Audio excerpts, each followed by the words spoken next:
Ahora sí estamos al aire. Quería nomás recordarle que ya están todas las plataformas, todos los PowerPoint actualizados en el aula y que ya está la bibliografía que ya escribí en el grupo. Eso, ustedes me dijeron que se puede abrir ahora el enlace. De hecho, este ya estaba, pero no se podía abrir. Lo que hice es separar todo en carpetas y poner cada carpeta como compartida para que ustedes compartir con enlace, no sé qué le puse para que ustedes puedan ver el drive. Porque antes pues ponía así nomás en el aula, pero ahora el aula tiene menos espacio, entonces tienes que hacer un drive y siempre te buscan la forma de complicarte más. Entonces, ustedes ya tienen los materiales de la bibliografía general. Y también ya tienen, creo, sí, ya tienen, ahora, de hecho voy a mirar ahora, me voy a fijar. Eh, material electrónico uno también tienen, ya tienen todo eso. Eh, entonces, creo que el próximo mes ya empiezan los exámenes, ¿verdad?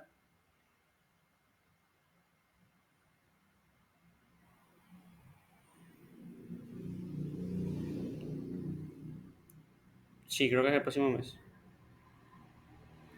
Entonces, por lo menos espero tener la unidad uno terminada para este coso.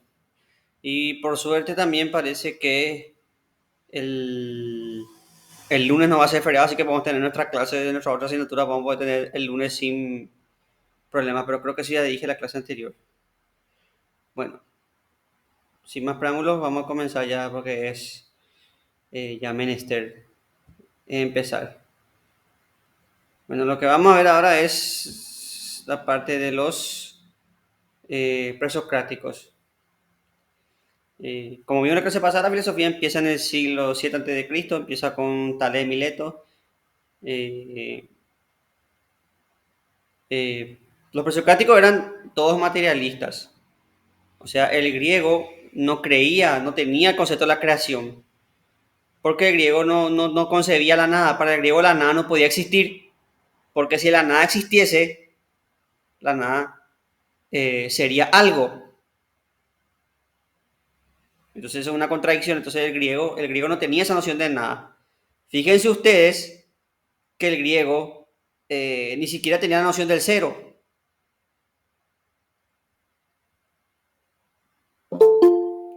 Ahí viene alguien más. Qué bueno que se vaya sumando gente al baile. Admitir. Bienvenida, Camila.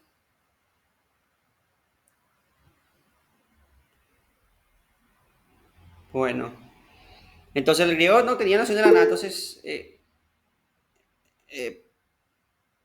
para el griego, la realidad existió siempre. Pero, ¿qué es lo que buscaba el griego? Buscaba de dónde vino toda esa realidad. De dónde partió. Entonces, lo que buscaba el griego es el sustrato, el fundamento. Y a eso le llaman arjé.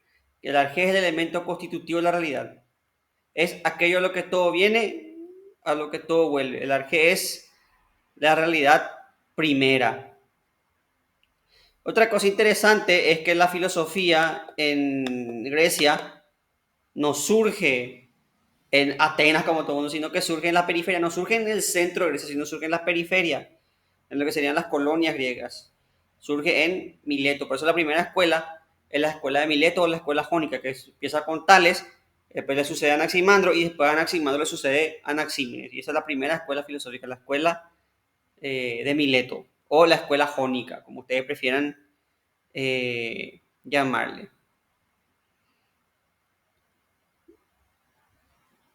Ahora hablemos del arjé. Arjé es un término que se puede decir de muchas formas. Arché, arqué, arqué con KH, arjé. O sea, ustedes van a encontrar en los libros, van a encontrar escrito de varias formas. Como le dije, van a encontrar arché, arqué, arqué, acereje, jareje, bueno. Eh, punto que van a encontrar escrito de muchas formas, porque depende de cómo se traduzca el fonema, la letra griega, cómo se traduzca. Pero todo es lo mismo. Es el elemento constitutivo de la realidad. Aquello de lo que todo viene y a lo que todo vuelve. Ahí se suma David. Va cayendo gente al baile, eso me gusta. Eh, Pero, ¿qué se entiende por arjé? Por acá se tiene tres cosas. Primero es el arjé es un principio, es donde empieza todo. Acuérdense que el griego no creía en creación, pero creía que toda naturaleza tiene que partir de un elemento que constituye todos los elementos de la naturaleza. Entonces el arjé era un principio. El arjé también es sustrato, es decir, lo que constituye toda la realidad y permanece invariable en el cambio. Yo siempre doy este ejemplo de la limonada. ¿Cuál es el sustrato de la limonada? Es decir, ¿cuál es el componente fundamental de la limonada? El limón, Exactamente. Vos para hacer limonada el agua. tenés que tener sí o sí limón. Después puedes ponerle más o menos agua, puedes ponerle azúcar o endulzante artificial, pero el limón es algo invariable. El zumo de limón para que sea limonada. Si no tiene limón, la limonada no va a ser limonada. Y lo mismo el arjé. El arjé es el sustrato, o sea, lo que toda la naturaleza tiene que tener, si no, no sirve. Entonces, por ejemplo, Tales decía que todas las cosas tienen agua, por eso el arjé es el agua. Eso vamos a ver después. Entonces, el arjé es un sustrato, es lo que está, lo que es el componente fundamental de todo. Y también el arjé es una fuerza rectora de la naturaleza, es decir, lo que gobierna la naturaleza, lo que explica la realidad, lo que produce los cambios y las propiedades de las cosas. Y esto vamos a ver perfectamente con Anaxímenes. Pero antes de eso les quiero mostrar este pequeño cuadro. Yo sé que se ve poco, pero cuando ustedes descarguen el PowerPoint que ya está en el aula, van a poder ver mejor. Les voy a poder leer. Por ejemplo, acá Tales dice el agua. ¿Por qué Tales decía que el agua? Porque todas las cosas contienen humedad. Entonces el agua es la fuente de vida. Entonces Anaximandro decía que es el apeirom, lo determinado, lo infinito. Porque el origen de las cosas no puede estar en lo finito, sino en lo infinito. Anaxímenes decía que era el aire. Todas las cosas vienen del aire y se forma un proceso de condensación y rarefacción. Esto vamos a hablar después, no se preocupen. Después hay otro filósofo que no solemos dar en el cursillo, eso que no están en el programa del cursillo. Por ejemplo, los atomistas, que dice que la realidad está compuesta de átomos y vacío. Y después ya vienen pensadores que ya piensan fuera de la caja. Ya dice que la que no es un elemento, sino que es algo más abstracto. Por ejemplo, Pitágoras con los números y Parménides y Heráclito con el tema del ser.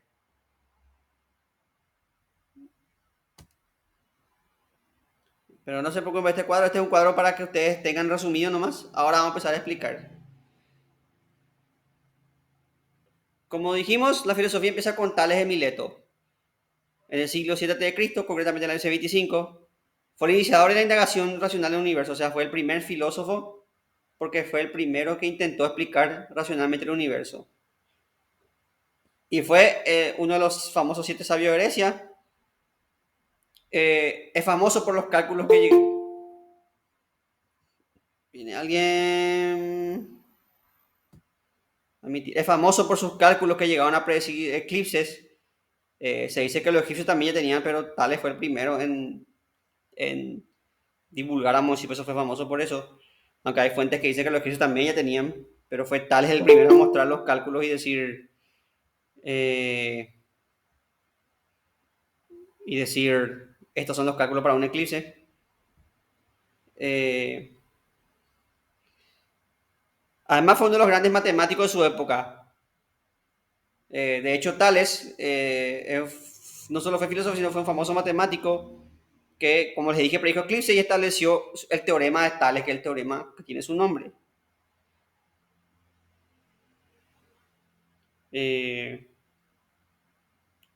Tales del Mileto lo que observó, de hecho él era famoso por ser muy observador, hay hasta anécdotas de eso. Una anécdota, por ejemplo, dice que él estaba observando las estrellas mientras caminaba la noche, estaba caminando con una esclava que él tenía que era de Tracia. Una esclava, no sabemos el nombre, pero sabemos que la esclava era de Tracia. Y Tales al mirar el cielo y no prestar atención, cae en un pozo y la esclava se ríe de él y le dice que en vez de mirar el más allá, que mire la tierra, de donde está. Eh, Otra anécdota es que Tales, usted sabía que Tales es el padre de la fotografía, o sea, por lo menos el antecesor más antiguo de la fotografía. Ustedes me van a decir, ¿cómo es eso, profe? Porque Tales fue el primero en observar el fenómeno que se llama permanencia de la luz. Dice que un día explotó un volcán y Tales, curioso, se fue a ver, supongo que a una distancia prudencial, ¿verdad? Pero lo que sí que estaba lo bastante cerca como para ver las rocas ígneas, las rocas ardientes, caer por la ladera del volcán. Y él observó que las rocas al caer hacían trazos de luz. Como cuando vos jugás con la estrellita y haces dibujito con la luz de tu estrellita. No sé si ustedes cuando eran chicos jugaban con la estrellita. Ustedes cuando mueven algo que está prendiendo fuego, van a ver que deja que en su ojo se queda un trazo así de luz. Eso se llama fenómeno de permanencia de la luz. Y eso es la base de lo que se llama las cámaras de luz y que después se convertirían en las cámaras fotográficas. Entonces, tales figuran en la historia de el antecedente más remoto de la fotografía. Tales fue el primero en buscar una explicación racional al origen de todo. Y eso tenía que, como todo tenía humedad, las cosas estaban llenas de agua. Por tanto, el agua es el elemento que constituye todas las cosas. Todas las cosas vienen del agua porque todas las cosas tienen agua. Los animales tienen agua en su interior, nosotros tenemos agua en nuestro interior. Sin el agua no crece la vida, no, la tierra seca no tiene vida. Entonces, tal decía, el origen de las cosas es el agua. Tal también decía que la tierra tenía forma de un plato y que flotaba en un mar. O sea, era como una isla universal. Básicamente Tales era terraplanista, pero a él le perdonamos porque en esa época todavía no estaba en el conocimiento astronómico. Recién con Eratóstenes se va a comprobar la circunferencia de la Tierra.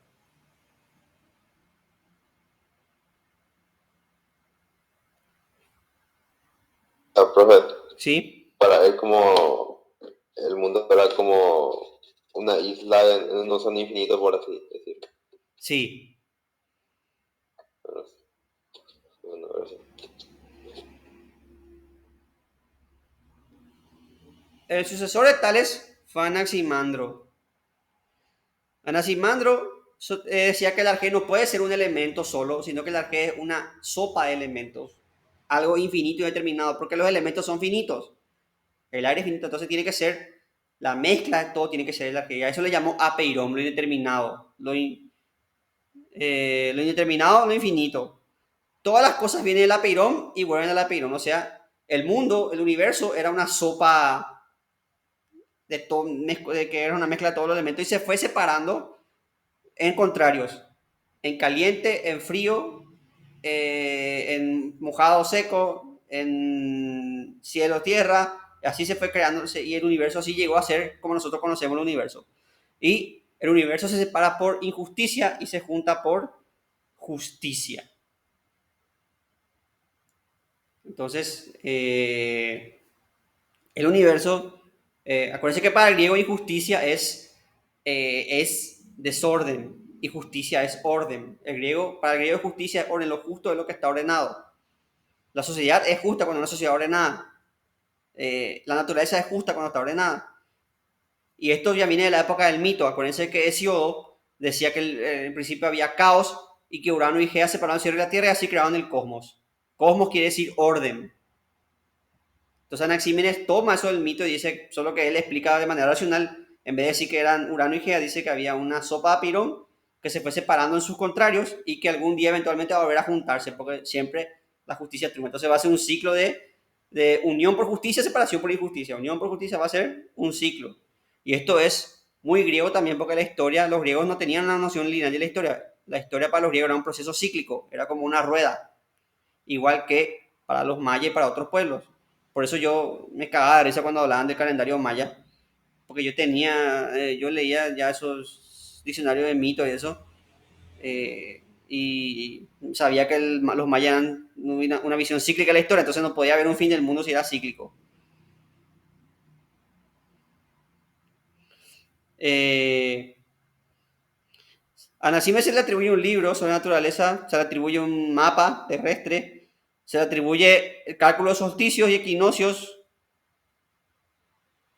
y trató de determinar el tamaño de las estrellas. Y Anaximandro creía que la Tierra no creía que era un plato, sino que creía que la Tierra era un cilindro. Muy raro eso.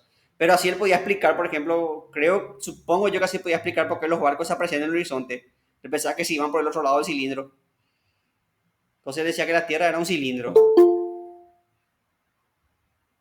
Acuérdense, les recuerdo de nuevo que estamos antes de Eratóstenes, que fue quien calculó la esfericidad de la Tierra.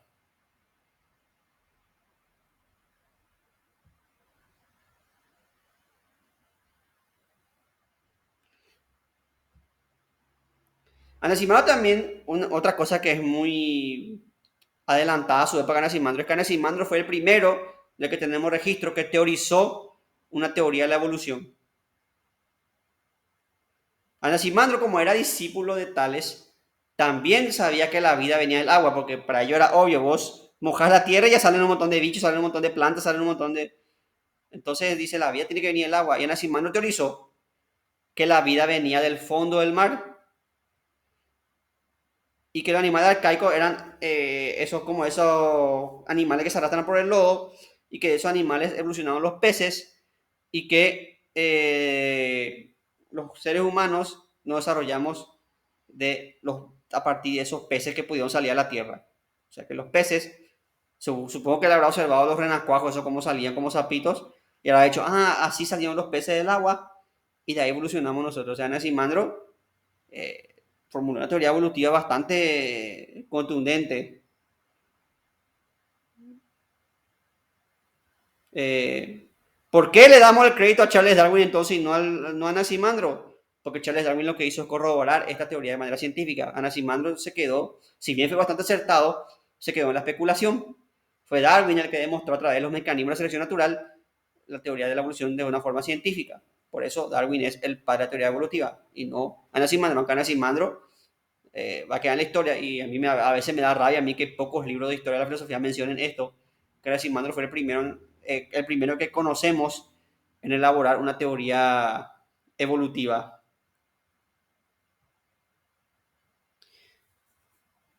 El discípulo de Anaximandro fue Anaxímenes. Anaxímenes vuelve a lo clásico y ya no habla más de sopas abstractas, eso, sino que habla de un elemento otra vez.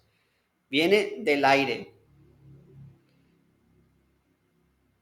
El aire es material fundamental de todo lo que existe. Eh, Puede ser la aplicación simple y el aire forma las cosas por condensación y rarefacción. Si ustedes observan, por ejemplo, cuando ustedes hace frío, ven que la ventana se empaña, eso es condensación. Entonces Anaxímenes veía eso y decía, el aire se convierte en agua, entonces el agua viene del aire. El agua cuando se condensa más se convierte en hielo. El polvo del aire, cuando se condensa, se convierte en tierra.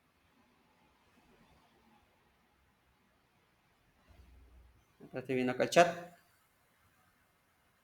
Ah.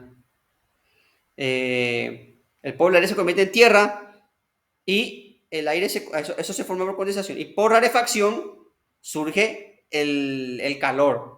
Nosotros que vivimos en Paraguay conocemos muy bien ese aire pesado que trae el calor de verano. Creo que todos estamos familiarizados con eso. Y aparte conocemos los gases eso que producen llamas.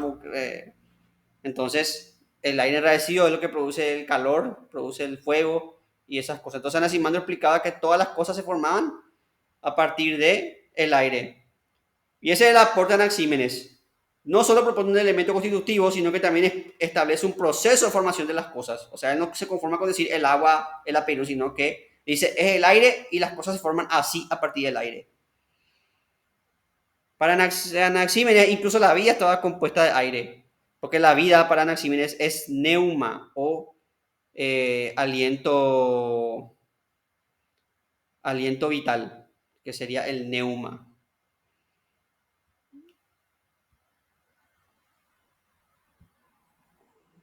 Existen otros filósofos que intentaban explicar el tema de la naturaleza, por ejemplo, los atomistas. Los atomistas decían que la realidad estaba constituida de átomos. Y ustedes se van a preguntar, ¿cómo un griego que vivió siglos antes de la invención del microscopio y más todavía el telescopio del microscopio electrónico, cómo un griego podía ver el átomo si eso recién se descubrió en el siglo XIX? El griego llegó por medio del razonamiento. Piensen ustedes, agarren una hoja de papel y rompan. Van a tener 2 pedazos de papel. Rompan eso, van a tener 4 pedazos. Rompan, van a tener un montón de pedacitos de papel. Rompan, van a tener miguitas de papel. Rompan, van a tener polvo de papel. Pero los griegos decían, va a llegar un tiempo en el que las partículas de ese papel no van a poder más romperse y a eso se le llamaron átomo, que significa indivisible. A es negación y tomo es división. Por eso los libros están divididos en tomos, divisiones. Entonces, el átomo significa que no tiene división. Ahora, los griegos no veían el átomo con protón, electrón y neutrón como nosotros. Ese es el modelo atómico que recién se estableció con Niels Bohr. Los griegos pensaban que el átomo era chiquito. Por ejemplo, Leucipo y Demócrito, que fueron los que crearon la teoría atómica, ellos decían que el átomo del agua era una gota minúscula de agua. El átomo del fuego era una pelotita con puntas, por eso el fuego te quemaba, porque la pelotita con puntas, las puntas microscópicas te herían la piel, y por eso el fuego quema, pensaban ellos. La tierra era un granito minúsculo de tierra. El aire era una burbuja de aire minúscula, y así sucesivamente. Así ellos pensaban que se componían las cosas, de átomos. Hoy sabemos que el átomo se compone de protones. De hecho, el átomo sabemos que es divisible. Se divide en protones, neutrones y electrones. Solo que para dividir un átomo necesitas cantidades insanas de energía. De hecho, si vos agarrás un átomo y dividís, podés producir una reacción atómica. Si vos agarrás un átomo y les partís así, puedes producir una explosión nuclear.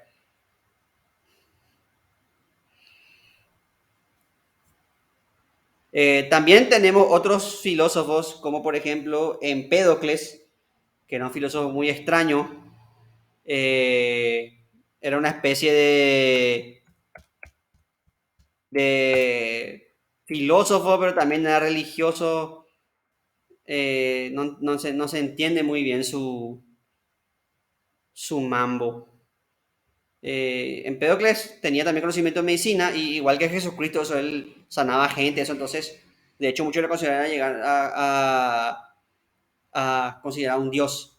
Y Empédocles decía que el arjé eran las 4 raíces, o sea, los 4 elementos, y que los 4 elementos constituían la naturaleza. Ahora les voy a mostrar eh,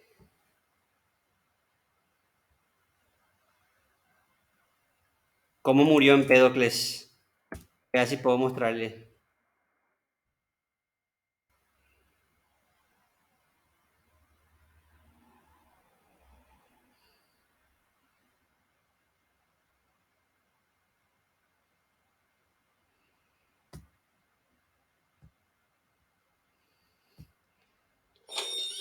Y bienvenidos a la familia de comer. Voy a mostrarles, esperen un ratito. Una ventana. No, esperen. Toda la pantalla.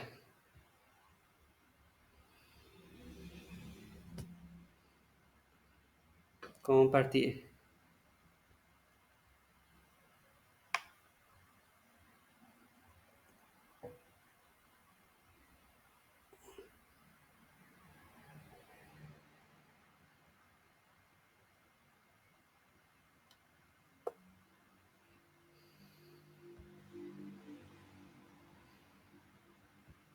Murió de la forma más macha posible, montando un tiburón con 113 kilos de dinamita atados al pecho, y se arrojó al cráter de un volcán activo.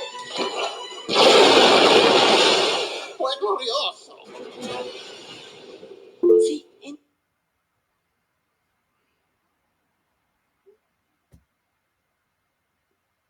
En efecto, mis queridos alumnos, así murió Empédocles. Se tiró de un volcán. Él decía que como un dios tenía que tener una muerte digna de un dios y se tiró a un volcán.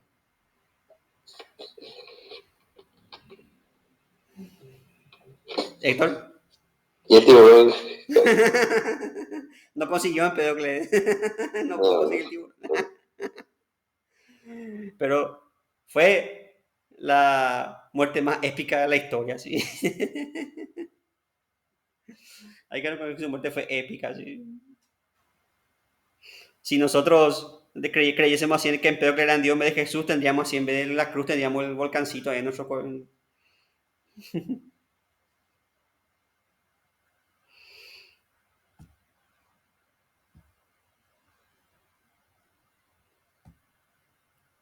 Ahí está. Bueno, esos son algunos de los filósofos presocráticos. Después tenemos a los pitagóricos. Los pitagóricos fueron los primeros que empezaron a pensar, vamos a decirle, yo les digo pensar fuera de la caja. ¿Por qué? Porque los pitagóricos fueron los primeros en no decir que era la tierra, fuego, aire, agua, corazón, el capitán planeta, referencia noventera. Bueno, el punto es que ellos sí, yo me acuerdo de eso. Sí, el capitán planeta era lo más. Eh, el punto es que ellos pensaban en todos los elementos. El que más o menos fue más original fue Anaximandro, que hizo la Peirón, que era una cosa indeterminada, ¿verdad? Pero, en fin. Eh, pero los primeros en empezar fuera de la caja fueron Pitágoras, porque Pitágoras en vez de decir que era el fuego, el aire, el agua, Pitágoras dijo que eran los números. ¿Por qué? Porque en la realidad, en nuestro universo, todo es medible, cuantificable, todo es forma, figura y medida. Entonces, el origen de las cosas es el número. Todas las cosas son números. Por tanto, el arjé, el elemento constitutivo de las cosas es el número. De hecho, los pitagóricos tenían una noción de universo como una especie de melodía universal. Eh, Así como la música, los griegos descubrieron que la música es un conjunto de diferentes vibraciones, vos con diferentes vibraciones producís distintas notas. Los pitagóricos creían que el universo era una melodía con diferentes proporciones y medidas que hacían que el universo funcione como funciona actualmente. Entonces los pitagóricos hablaban de una melodía universal. Volvemos a ver la noción de cosmos, un orden. Así para el pitagórico el universo era como una orquesta donde cada cosa tenía su sonido, entonces todo sonaba como una música. Fíjense, tiene una orquesta, el violín hace una cosa, el trombón hace otra cosa, el violonchelo hace otra cosa, y todo suena como una sola música. Todos hacen algo al unísono. Bueno, y eso es para Pitágoras el universo. Todos los elementos de la naturaleza es una gran música que suena al unísono. Los pitagóricos eran una cosa extraña porque era una escuela filosófica, pero a su vez era una secta religiosa. Ellos tenían costumbres bastante extrañas. Por ejemplo, un pitagórico tenía prohibido agarrar lo que se le caía. Si a vos se te caía algo ya no era tuyo. Vos no podías agarrar lo que se te caía. Si te caía plata, fuiste, tenía que dejar ahí donde se cayó tu plata. Ya no era tuyo. También ellos eran vegetarianos. ¿Por qué? Después vamos a ver por qué. Porque creían en ideas que eran contrarias a comer carne. Y así tenía costumbre. Y tenían prohibido divulgar los conocimientos. O sea, era lo que pasaba entre los pitagóricos se quedaba entre los pitagóricos. De hecho, lo que conocemos de ellos es lo que se llegó a través de divulgar, a través de gente que salió de ellos o gente que divulgó. Y, por ejemplo, al pitagórico que divulgó el teorema de Pitágoras, que es hipotenusa es igual a cateto más cateto cuadrado, es el teorema de Pitágoras, todos dimos en el colegio eso. A ese que divulgó eso se le echó de la secta por divulgar conocimiento de la secta. Entonces vos para estudiar tenías que ser pitagórico para estar con los pitagóricos. Y lo que pasaba entre los pitagóricos se quedaba.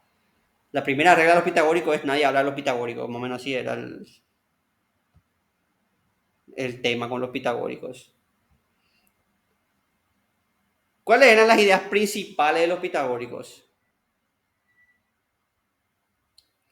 La primera idea es la de la inmortalidad del alma. Para los pitagóricos el alma era inmortal.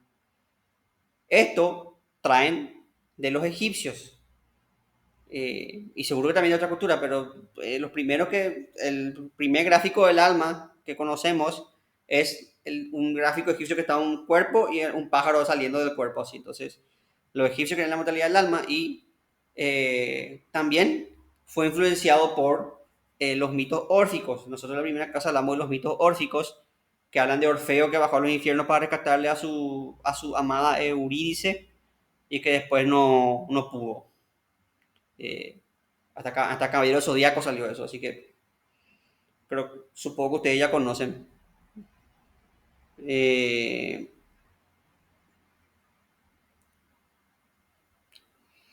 entonces, esa es la inmortalidad del alma. Y esto va a influenciar muchísimo después en la filosofía de Platón, por ejemplo, el tema de la inmortalidad del alma. Y obviamente va a influenciar en el cristianismo, ¿verdad? Porque los cristianismos, como esto coincide con sus preceptos religiosos, van a agarrarse de esto. Pero los pitagóricos no creían que el alma iba a un cielo o a un, no sé, los campos elíseos o algo así, sino que los pitagóricos creían que el alma transmigraba. La transmigración de las almas reencarnaban. Y podían reencarnar en cualquier cosa, o podían reencarnar en un gallo, en una cucaracha, en una vaca, en un ratón, en una ardilla, en un colibrí, en cualquier cosa. Pero depende de tu nivel de alma. Mientras vos más purificabas tu alma, más te desprendías de las cosas materiales y esas cosas, más pura tu alma ibas a reencarnar en un animal más superior o en un humano superior. Pero mientras más te apegabas a lo material, eh, más te quedabas en el grado inferior y podías reencarnar en cualquier bicho.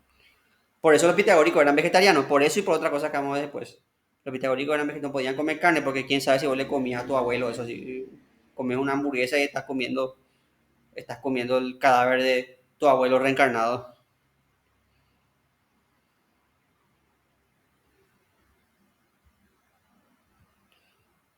A ver, los pitagóricos también, y esto es importante para ustedes, los pitagóricos también tienen una concepción cíclica de la historia. De esto ya hablamos, esto es común en los griegos. Para los pitagóricos, la historia son ciclos que se van repitiendo. La historia siempre es... vamos a poner un ejemplo bastante burdo. La historia es como las películas de Marvel. Siempre son las mismas pero con distintos personajes. La historia es como es peli de Marvel. Siempre pasa lo mismo pero con distintos personajes. Eso quiere decir que la historia son cosas que se repiten. Las guerras siempre se repiten. Los periodos de abundancia y de hambruna también siempre se repiten. Las pandemias también se repiten.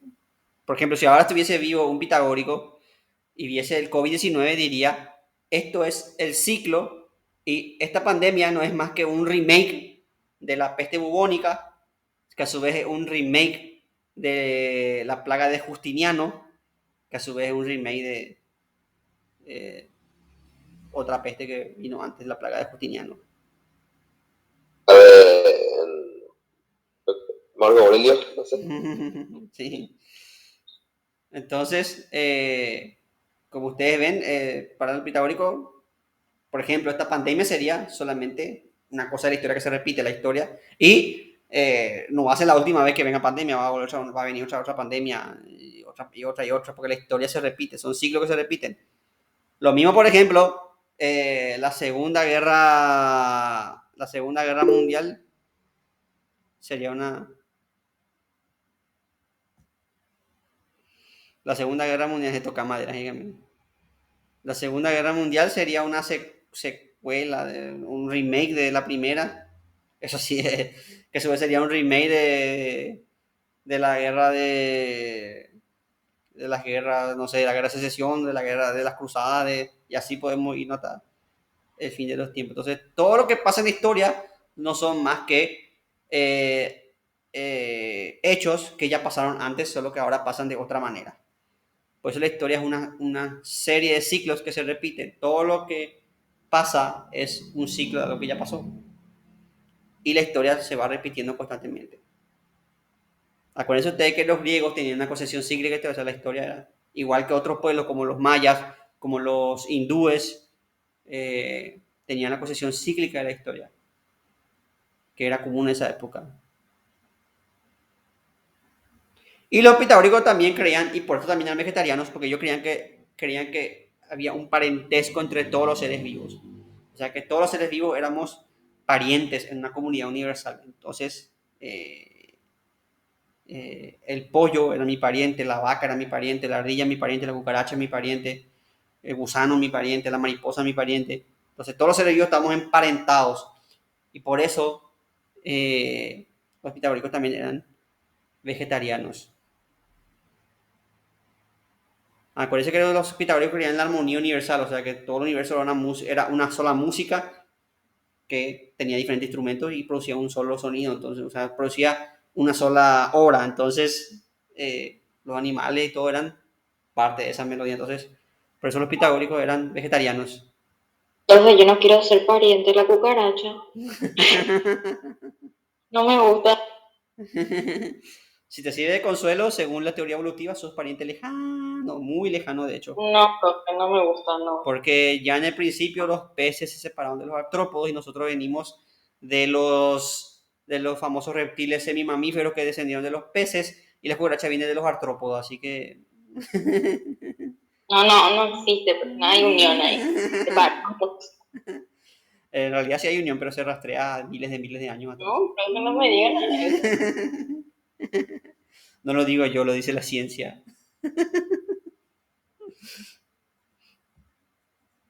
Pero si te sirve de consuelo, son parientes muy lejanos. No, profe, no me sirve. No.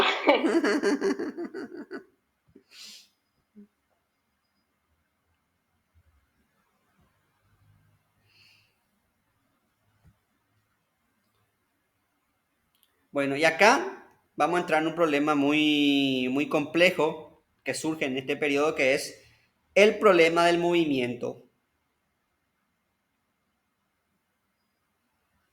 O también le pueden decir usted el problema del ser o no ser,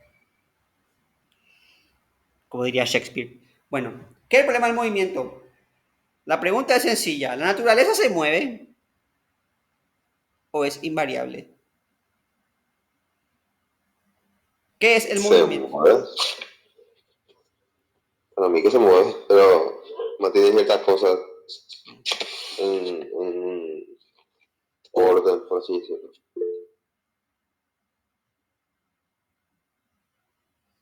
Pues algunos hombres se parecen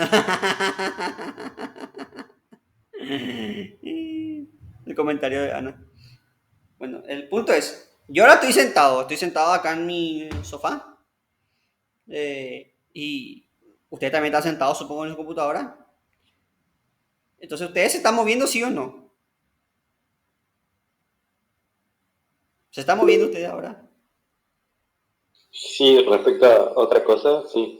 Sí, exactamente. Nosotros estamos parados en la Tierra se está moviendo ahora a una velocidad bastante amplia, de hecho, se mueve la Tierra.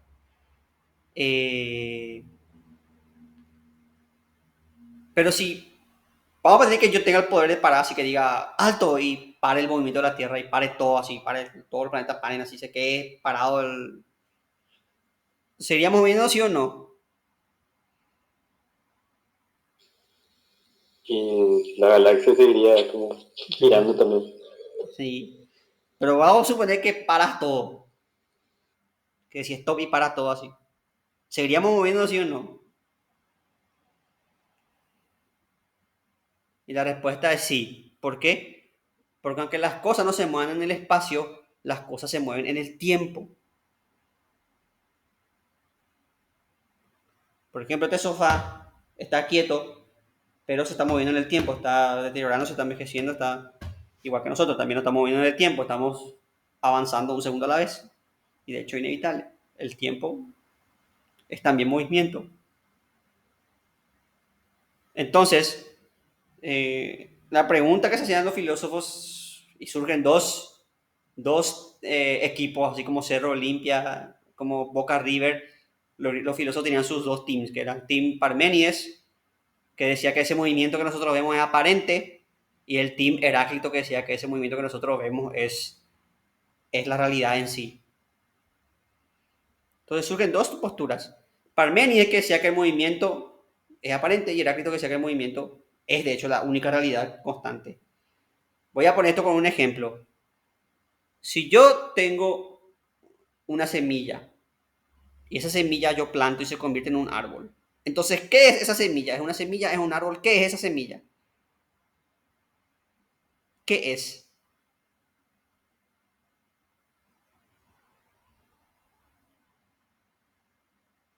¿La planta? ¿Cuándo deja de ser semilla para ser árbol, por ejemplo? Porque Parménides dice, la semilla y el árbol son. Pero Heráclito dice, de hecho, la semilla ni la semilla ni el árbol son. La semilla, del momento que le plantas, empieza a negarse como semilla porque empieza a desarrollarse como árbol. Vamos a poner un ejemplo más complejo para que usted entienda con un debate más actual. Ponemos el caso de seres humanos. ¿Cuándo un ser humano es un ser humano? Un ser humano desde la concepción, a partir del cuarto mes, a partir del quinto, a partir del séptimo. ¿Cuándo un ser humano es humano? Debate actual. No es un conjunto de células o ya es un ser humano, con derechos, con... ¿Cuándo un ser humano es un ser humano? ¿Cuándo un feto deja de ser para ser un ser humano? Si el feto es humano o no es humano, ¿qué es el feto?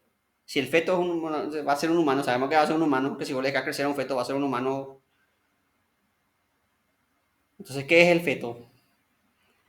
Ven que este problema es complicado. Parménides diría, el feto, independientemente, es humano, porque tanto el feto como la célula, como el cigoto, como es. En cambio, Heráclito diría, el feto no es, porque el feto de que es feto se está empezando a negarse como feto para hacerse humano, y el humano de que es humano está negándose para hacerse eh, cadáver, no sé. Entonces, Heráclito decía que la realidad no es, que la única realidad es el cambio. Y Parménides decía que la realidad es constante, que el cambio solamente es aparente, porque la semilla es árbol, pero sigue siendo. Y este problema del movimiento y de la naturaleza son lo mismo, porque acá viene el famoso problema de la gallina y el huevo. ¿De dónde viene la gallina? Del huevo. ¿De dónde viene el huevo? De la gallina. Entonces, ¿qué es? ¿Un huevo es una gallina o no es una gallina?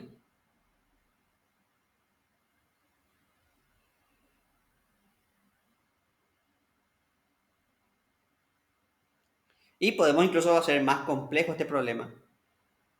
¿Cuándo una cosa deja de ser para hacer otra cosa?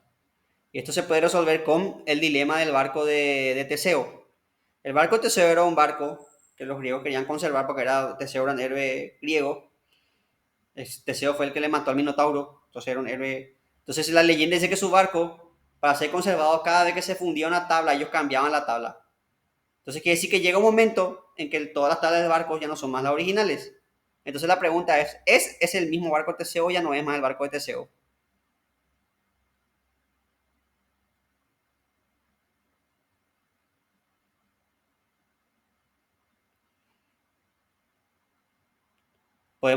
Este dilema también está planteado, por ejemplo, en Robocop. ¿Robocop era humano o no era humano? ¿O ya no era más humano? Esa es la pregunta que se hace Robocop mismo. Así, entonces. ¿Cuándo una cosa cambia tanto que deja de ser para ser otra cosa? O si alguna vez cambia tanto que sigue siendo otra cosa.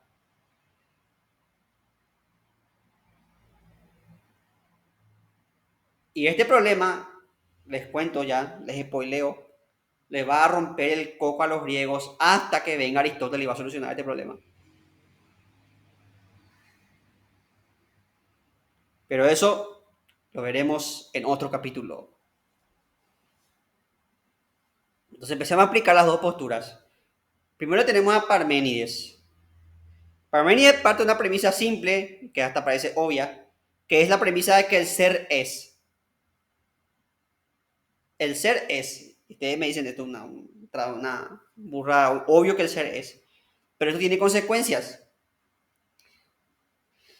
Si el ser es, significa que el no ser no puede ser. Porque si el no ser fuese, entonces sería. Con esto Parmenides descubre el principio de identidad. Toda cosa es idéntica a sí misma. A es A. Ustedes seguramente le han dado lógica al principio de identidad. A es A. Entonces esto quiere decir que solamente tenemos tres caminos, tres vías. Primero la vía de la verdad, que es las cosas que son y no pueden no ser. O sea, el ser. El ser es y no puede no ser. Después tenemos la vía impracticable, la vía de lo que no es. ¿Por qué impracticable esta vía? Porque lo que no es no puede ser, porque si lo que no es fuese, entonces sería, y ya no sería no ser, sino que sería ser. Para que ustedes entiendan esto que parece un trabalenguas, hagan el siguiente ejercicio. ¿Cómo ustedes se imaginan la nada? ¿Pueden ustedes imaginarse la nada? La respuesta es No, no. no. Porque siempre que querés imaginar la nada, te imaginas algo. No sé, un fondo negro, por ejemplo. Lo más común que te ponen cuando te dicen nada, te imaginas un fondo negro. Eso es lo más común. O un fondo blanco también puede ser. Pero bueno, el punto es que siempre te imaginas algo. La nada es inconcebible, porque todo lo que vos digas de la nada va a ser.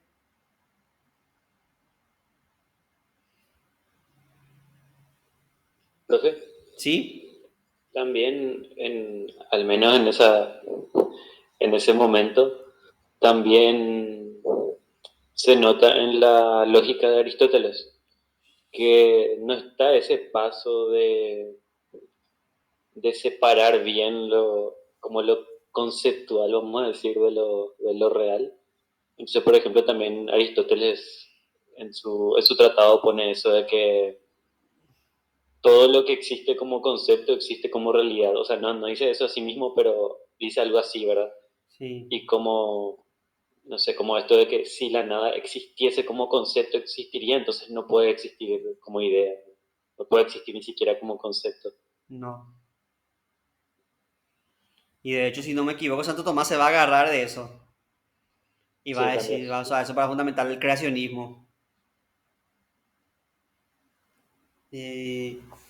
El punto es que la nada no puede existir, porque si la nada existiese, entonces sería.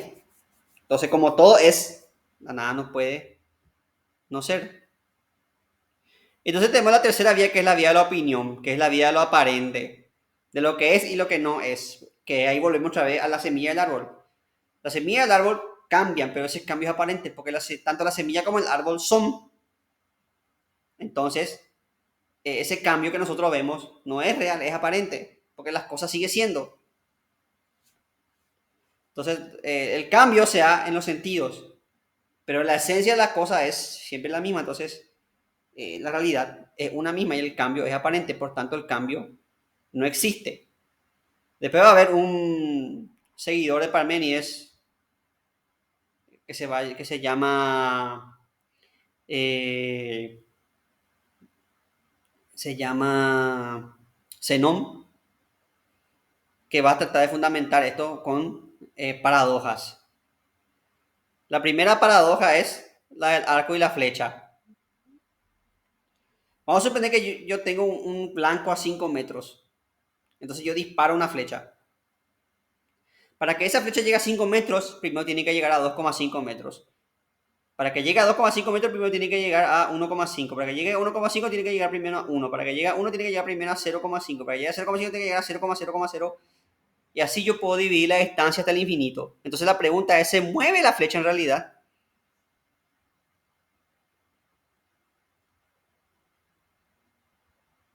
Lo mismo pasa con el tiempo. La flecha tarda en llegar 5 segundos al blanco. Pero para que tarde 5 segundos, pero tiene que tardar 2,5, 1,5, 0,0,0,0,0,0,0,0,0,0 y así puedo estar así todo el día. Entonces la pregunta es, ¿cuándo se mueve la flecha? Otra parábola que hace Nom es la de Aquiles y la tortuga. Aquiles era el más veloz de los griegos. Humanos, ¿verdad? Porque los dioses le superaban, obviamente, ¿verdad? Aquiles era semidios, pero bueno, eso no importa. El punto es que Aquiles era el más veloz de los griegos mortales. Y Aquiles le desafió a cargar a una tortuga. Pero como Aquiles sabía que tenía tanta confianza, le dijo a la tortuga, bueno, vos andate a 20 metros. y yo después te voy a alcanzar, voy a llegar a la meta. El problema es cuando Aquiles llega a donde estaba la tortuga ya avanzó. Y cuando Aquiles llega a la segunda distancia de la tortuga, al segundo punto, la tortuga ya avanzó. Y cuando Aquiles llega a la tercera, entonces la pregunta es, ¿se mueven Aquiles y la tortuga o ese movimiento es aparente nomás? Pero cuando Aquiles está acá, la tortuga está más adelante. Y cuando Aquiles está acá, la tortuga está más adelante. Y cuando Aquiles está acá, la tortuga está más adelante. Entonces la pregunta es si se mueven verdaderamente. Ahora, si ustedes son inteligentes, ya van a pillar cuál es la trampa en las paradojas de Zenón. La trampa es que Zenón, a propósito tal vez sí, confunde la distancia matemática con la distancia espacial. O la abstracción numérica con la distancia real, vamos a decir. Por ejemplo, si la flecha está a 5 metros, por más que vos dividas en 0,0,0,0,0,0, igual van a seguir siendo 5 metros. Por más que yo pueda dividir infinito a veces, eso va a seguir siendo 5 metros. La prueba es que si yo corro, voy a chocar contra la pared. Acá mi pared está a unos, no sé, 6, 7 metros por ahí está mi pared acá, la pared del costado. La de acá de frente está a 2 metros por ahí. Más. A 5 metros, no, a 6 metros por ahí. Bueno, ya corro y voy a chocar. Por más que se pueda dividir en infinitos números el recorrido de acá, se puede dividir infinitamente. Matemáticamente se puede dividir infinitamente, pero vos chocas tarde o temprano. Para que entienda esto, le hago un ejemplo. Vamos a suponer que yo me voy a un supermercado grande con un 10.000 guaraní, un billete de 10.000, y le digo al señor del supermercado, dame tu mejor vino, 3 kilos de asado, tu eh, mejores embutidos, también ensalada para que como sano. Entonces, vamos a poner que le pido todo menú así y le digo con el 10.000. Y él me dice, pero vos tenés 10.000, no vas a poder pagar. Y yo le digo, sí, pero este 10.000 se puede dividir en 10 de 1.000, en 20 de 500, no me acuerdo, ya me confundo, no sé cuántas de 100, no sé cuántas de 50. Y si tengo tarjeta, puedo dividir en 0,0,0 por la tarjeta, puede registrar hasta esos movimientos, ¿verdad? Pero, obviamente, el despensero me va a echar la patada porque sigue siendo 10.000. Por más que yo pueda dividir ese 10.000 en 0,0,0,0,0,0,025 guaraníes, ese 10.000 va a seguir valiendo 10.000. No tiene un valor infinito ese 10.000 solamente porque se puede dividir tan infinito. No sé si entienden, si captaron con este ejemplo la trampa de la parábola de Zenón.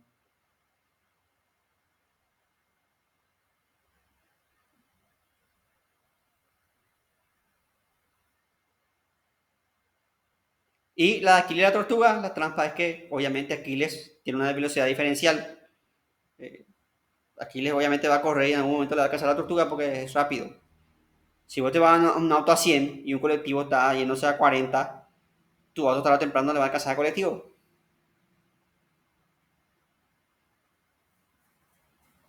Entonces esas son las trampas de la paradoja de Zenón. Ahora vayamos al equipo contrario. Ah, no. No. Primero tenemos que hablar de la característica del ser, según Parménides. La característica del ser Parménides, y esto quiero que me atiendan porque es bastante trambótico. El ser es uno. Solo puede existir un ser.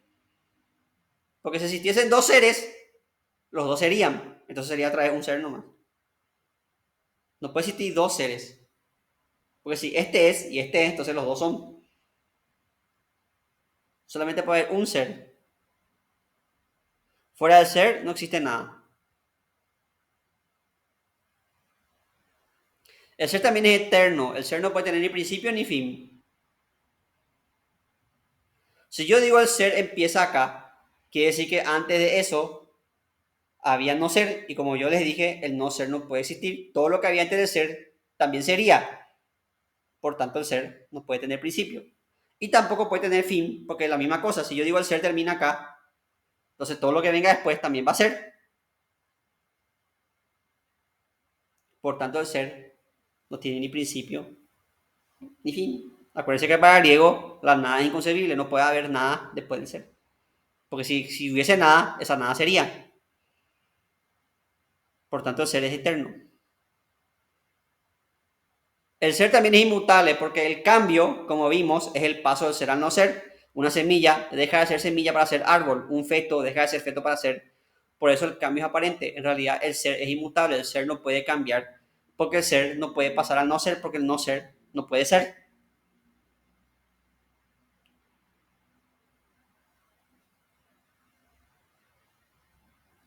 Y acá quiero que me entiendan bien porque acá sí se van a marear. El ser es ilimitado, no puede tener límites. Por la misma razón que es eterno, también es ilimitado. El ser no puede terminar en un lado. Por ejemplo, si puedo decir, acá termina el universo, igual tiene que haber algo más allá del universo. Porque no puede haber la nada, porque si la nada existiese, esa nada también sería. Por eso el ser es ilimitado. Pero, y acá hay un pero, el ser también es finito. ¿Por qué? El ser no puede ser infinito porque lo infinito es incompleto. Lo infinito es el no ser. ¿Cómo les voy a explicar esto? Con un ejemplo simple. Nuestro Metrobús. Nuestro Metrobús es una hora que siempre está con que se vamos a tener Metrobús. No sé hace cuántos años. No sé de qué época estamos escuchando que va a haber Metrobús. Si yo no me equivoco, a lo mejor es antes. Yo creo que de la década del 90 ya está con el tema del Metrobús. Ya están rompiendo la pelota con el tema del Metrobús. Creo recordar que Martín Burr habló de eso una vez. El punto es que el Metrobús nunca se termina, nunca se concreta, entonces nunca es. Es algo infinito, es algo que nunca se termina, nunca se concreta, algo que ya va a estar, ya va a estar, ya va a estar, ya va nuestro bus próximamente, entonces nunca es. Lo infinito es incompleto, por tanto lo incompleto es no ser. El ser es ilimitado, pero es finito. Y te van a decir, profe, ¿cómo puede ser algo ilimitado pero a la vez finito? Y Parmenides decía, ustedes imagínense una esfera que no tenga límites. Yo no sé cómo imaginarme eso, ¿verdad? Pero Parmenides decía eso. Imagínense una esfera que no tiene bordes, no tiene límites. La forma como yo explico esto es que te imagines algo así tipo el horizonte. Vos nunca se llega al límite del horizonte porque siempre que te vas a ver un horizonte. Entonces, es una esfera, el ser es una esfera completa. Y no tiene bordes. O sea, es infinito, no hay nada más allá del ser. Sé que es complicado entender este punto ilimitado pero finito, pero para mí decía así. Acuérdense ustedes de la esfera sin bordes. Y el ser también es inmóvil. Claro, obviamente, porque si el ser es infinito, ¿dónde se va a mover? Si el ser abarca todo lo que hay. Aparte, como dijimos, el movimiento es cambio, el cambio es paso del ser al no ser. Por tanto, el ser tiene que ser inmóvil. Espero que se haya entendido esto. Yo sé que es complicadito y que es bastante, pero creo que con estos ejemplos que le di, más o menos ya por lo menos se quedó. Sí, ya en el cursillo esto lo dimos también. Sí. De hecho, esta materia va a ser la versión más extensa y más desarrollada de lo que ustedes dieron en el cursillo. Muchos autores ustedes como estos, van a conocer. Y muchos autores no van a conocer. De hecho, acá hablamos de autores que ustedes dieron en el cursillo, hablamos de Parmenia, Anaximandro, Anaxímenes, pero también hablamos de autores que ustedes no vieron. Empédocles, los atomistas, eso no se dio en el cursillo, por ejemplo. Y así vamos a tener, por ejemplo, después de Platón y Aristóteles, nosotros vamos a hablar del helenismo, que es una época que ni se toca en el cursillo. Y en el cursillo, por ejemplo, llegamos hasta el existencialismo y yo quiero llegar hasta la postmodernidad, o sea, todo lo que vino después de los existencialistas, eso vamos también a dar, aunque sea así de refilón. Periodo entero que no se dieron, como el romanticismo, eso también vamos a abarcar. Pero sí, ustedes van a encontrar en este curso muchos autores ya conocidos.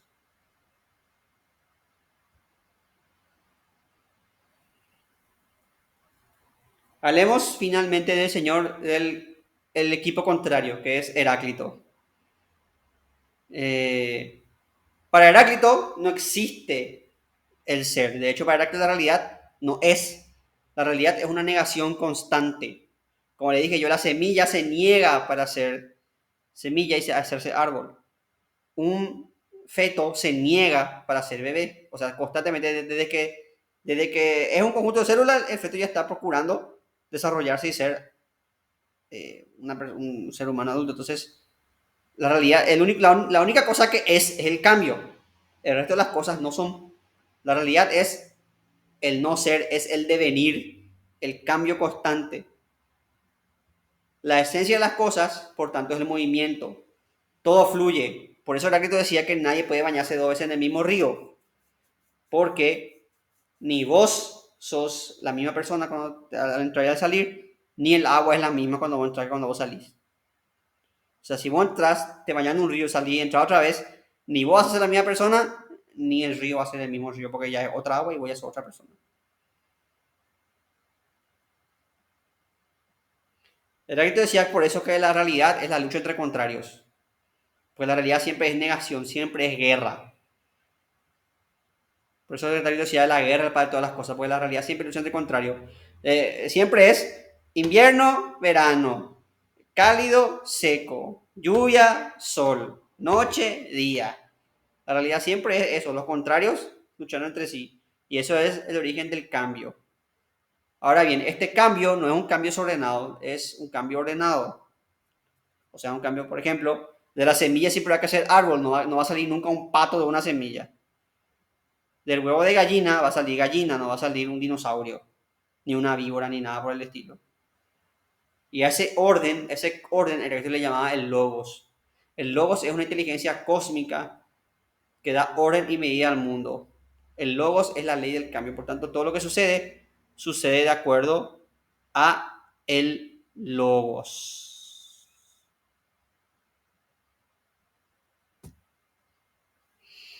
Entonces, lo que decía Heráclito es que la única constante en la realidad es el cambio. Y lo que decía Parménides es que el cambio es algo aparente, que lo único constante en la realidad es que la realidad es una única inmutable. Son dos posturas que podemos decir que son contrarias, pero a la vez hablan de lo mismo. Solo que para una el cambio era la constante del ser. O sea, para Heráclito también hablaba del ser, solo que ese ser era el cambio. Por eso Heráclito decía que la realidad era fuego. El fuego, no es que hablaba del fuego como un arjé así, o sea, hablaba de arjé, pero no como los antecesores de él que hablaban del agua, aire, sino que el fuego era algo simbólico, era un símbolo del cambio. Si ustedes ven el fuego está en constante movimiento, el fuego nunca tiene una forma, nunca está en constante movimiento, ustedes nunca van a tener una llama quieta. Y aparte que el fuego es el símbolo por ese en el cambio porque el fuego cambia todo lo que toca. Vos pones un tronco en el fuego y no se va a quedar el tronco igual. Cualquier cosa que ponga en el fuego no se va a quedar igual. Entonces el fuego es el símbolo por excelencia del cambio. Y ese cambio es la única constante. Y acá esta es la disputa, este duelo o entre Heráclito y Parménides va a ser la disputa, como les dije, que le va a romper la cabeza a los griegos hasta que va a venir Aristóteles y va a solucionar todo. Pero eso, como les dije, lo veremos en otro capítulo. Entonces, en este periodo estamos en lo que conocemos como problema de naturaleza. Con esto terminamos de forma general lo que se conoce como la problema de naturaleza, que es los presocráticos, o periodo cosmológico. La filosofía de griega se divide en el periodo cosmológico, que es el que abarcamos hoy, que es el análisis de dónde vienen las cosas, busca el arjé, busca el elemento constitutivo de todas las cosas. Después va a venir el periodo antropológico con los sofistas y Sócrates, que ya el punto de reflexión va a pasar al hombre.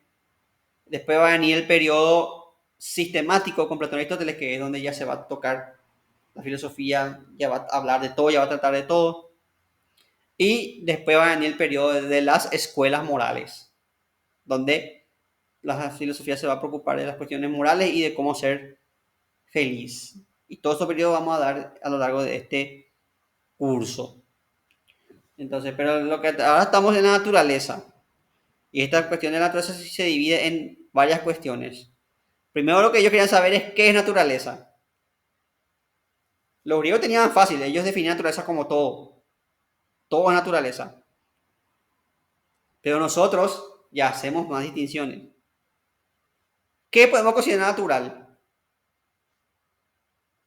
Por ejemplo, no sé, la computadora que ustedes están viendo ahora, o el celular, no sé cómo que están conectados, ¿se puede considerar algo natural? Un celular, una computadora.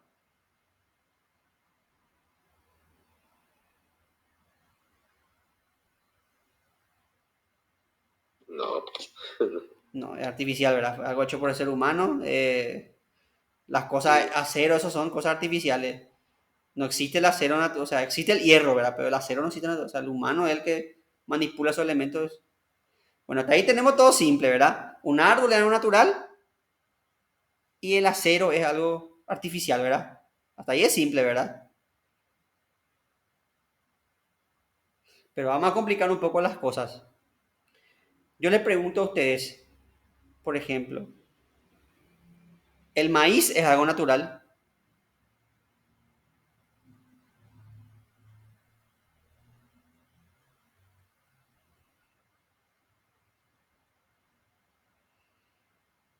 ¿Qué dicen ustedes? ¿Es natural el maíz?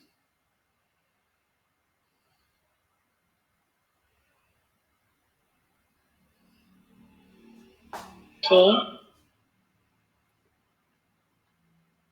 Como ustedes saben, el maíz no es un cultivo que existe por sí, sino que es un cultivo creado por los seres humanos. Eh, Otro ejemplo que le da son las bananas. Ustedes saben que las bananas no son como nosotros las vemos. Esa banana amarilla grande que nosotros, o sea que esa no es la forma natural de una banana. Las bananas en realidad son mucho más chicas y son verdes. Pero nosotros, a través del cultivo selectivo, le dimos esa forma que tienen ahora las bananas. Una banana está natural, no te va a crecer así como una banana. Eso los seres humanos diseñamos a partir del cultivo selectivo. Y el maíz se hizo aparte ¿cómo se dice? ¿Cómo se llama eso cuando vos le pones una planta a otra planta y se hace una planta más? ¿Cómo se llama eso? Injerto. Entonces es así como se hizo. Entonces la pregunta es, ¿eso sí es natural? Porque si vamos a ese criterio, por ejemplo, nuestros perritos tampoco son naturales.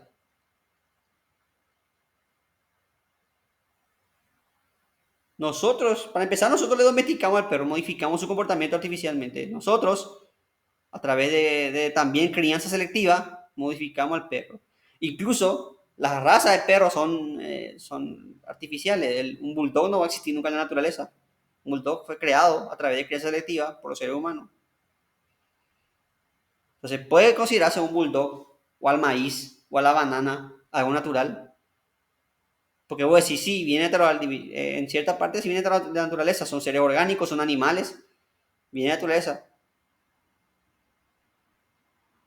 Pero nosotros modificamos esa naturaleza, transformamos esa naturaleza e hicimos nuevos cultivos, nuevas variantes de animales, nuevas...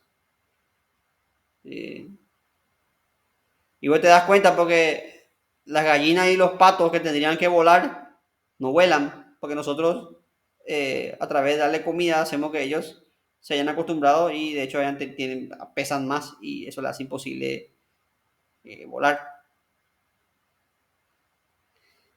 La excepción a eso son los gatos, que nosotros no le domesticamos a los gatos, ellos se domesticaron solos así. Los gatos son pro por ese sentido.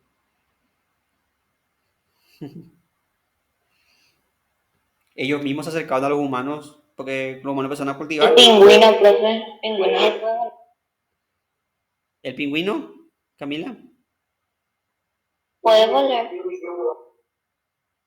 Ujú. Entonces la Fue pregunta... creado por el hombre también, profe. O sea, así como la gallina. Ojo. No, el pingüino fue creado a través de la evolución. El pingüino no. Pero los animales de coral como la gallina, los perros, así. Eh, el chancho, esos chanchos de raza, vamos a decirle, no, no son tampoco. No, vos no vas a ver un chancho. De hecho, el chancho salvaje, no sé si ustedes se fueron alguna vez al Chaco. Yo la última excursión tuve con los chicos historia en 2019. Nos fuimos al Chaco y ahí vi chanchitos salvajes. Eran totalmente diferentes a los chanchos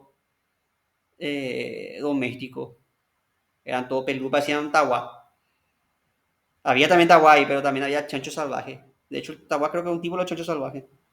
Pero, porque te digo que tanto en comportamiento como en... Son diferentes los animales salvajes a los animales. Entonces la pregunta es, ¿qué es el límite natural? Lo mismo podemos aplicar a nosotros. Nosotros somos seres naturales. Piensen ustedes, ¿no? Nosotros para tener, abrigarnos no ponemos ropa. Nosotros no tenemos pelo, no tenemos garra, no tenemos dientes puntiagudos. Entonces, esa es eso es lo que le pasa al ser humano. El ser humano no es como los otros animales. No sé, un gato nace con garras, con dientes para cazar. Nosotros no nacemos con nada, nacemos indefensos. Entonces nosotros tenemos que, a diferencia de los animales, nosotros tenemos que alterar la naturaleza. Tenemos que transformar la naturaleza para poder sobrevivir. Nosotros si no hacemos casas, si no hacemos abrigo, no vamos a morir. ¿Cuánto va a durar un humano si no puede tener cobijo y no va a durar? Se va a morir. Para cazar tiene que hacer una lanza, cazar con un palo, tener que cazar. No vas a poder cazar con tus propias manos. Tienes que ser muy pro ya para matar a un animal con tus propias manos. Hasta para matar conejitos necesitas una ondita o algo así para matar a un conejo. Entonces ven que es la cuestión que los griegos lo hacían fácil, todo es naturaleza. Ellos le llamaban todo Piscis. Después van a venir sofistas, van a complicar las cosas. Pero para los griegos todo era fácil, todo es naturaleza. Pero nosotros ya tenemos una cosa, un poquito, la tenemos un poquito más complicada.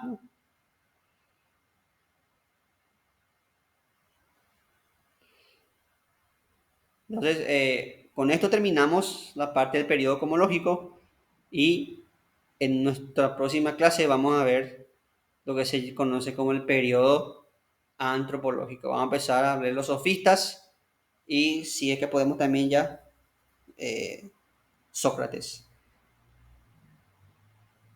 Y después a Platón le vamos a dedicar una o dos clases y a Aristóteles también una o dos clases, depende de cómo nos vaya. Entonces, eh, con esto terminamos.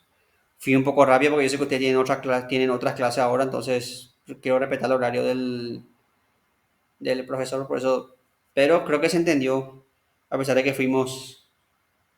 aceleramos un poquito más por el percance que tuvimos. Si tienen alguna pregunta, alguna reflexión o algo, pueden hacer uso de la palabra.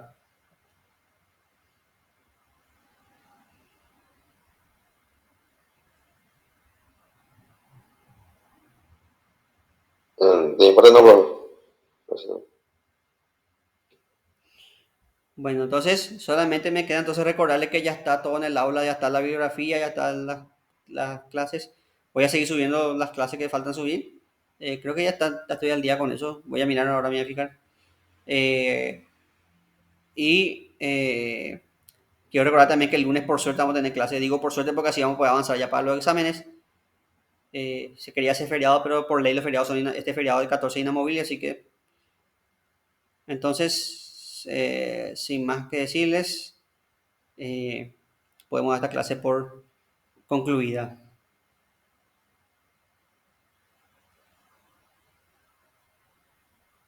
Chao, profe. Nos vemos. Chao Camila. Chao, profe, gracias. Nos vemos. Chao Juan Pablo Galeano. Gracias. Chao Mariam. Ya, profe, muchas gracias, medio complicado.